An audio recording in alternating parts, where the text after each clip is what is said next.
Terima kasih, Datuk Pengerusi. Bismillah.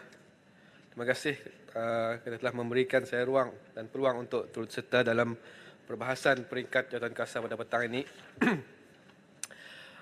Tuan Pengerusi, Datuk Pengerusi, saya ingin terus ke butiran 030500 Perpustakaan Desa 43 juta. Peruntukan sebanyak ini adalah amat besar dan saya ingin mendapatkan pencerahan daripada pihak kementerian berkenaan mengenai perincian peruntukan tersebut. Saya berharap agar bahan-bahan bacaan yang dibekalkan di perpustakaan desa adalah bahan bacaan yang berbentuk ilmiah, yang menarik dan mampu menanam minat membaca khususnya dalam kalangan anak-anak dan pelajar-pelajar di luar bandar yang kebanyakannya mungkin tidak berkemampuan untuk membeli buku-buku seperti rakan-rakan mereka di bandar.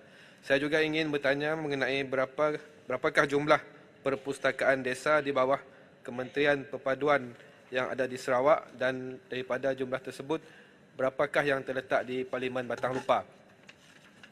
Menyentuh mengenai perpustakaan, saya juga ingin membangkitkan mengenai butiran 50000 Jabatan Perpustakaan Negara yang diperuntukkan dengan peruntukan sebanyak 1.7 juta.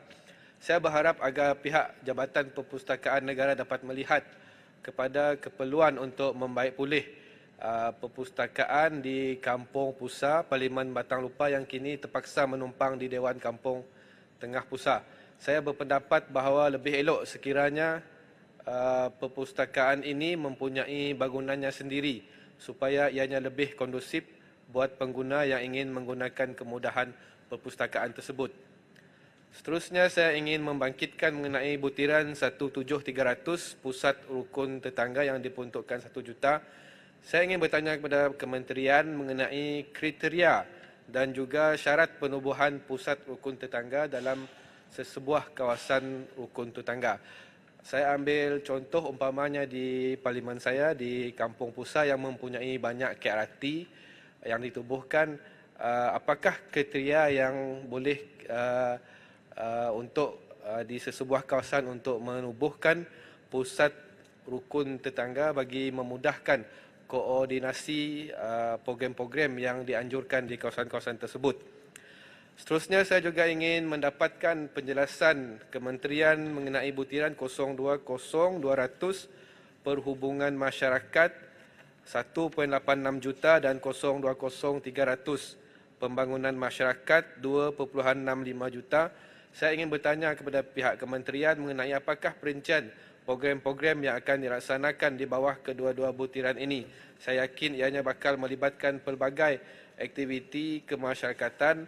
Sekiranya terdapat program-program yang melibatkan KRT di bawah butiran ini, saya memohon supaya peruntukan juga dapat disalurkan kepada KRT di Parlimen saya di Batang Lupa. Akhir sekali, saya ingin menyentuh butiran 17200 Pusat Aktiviti Perpaduan yang diperuntukkan sebanyak 2.96 juta.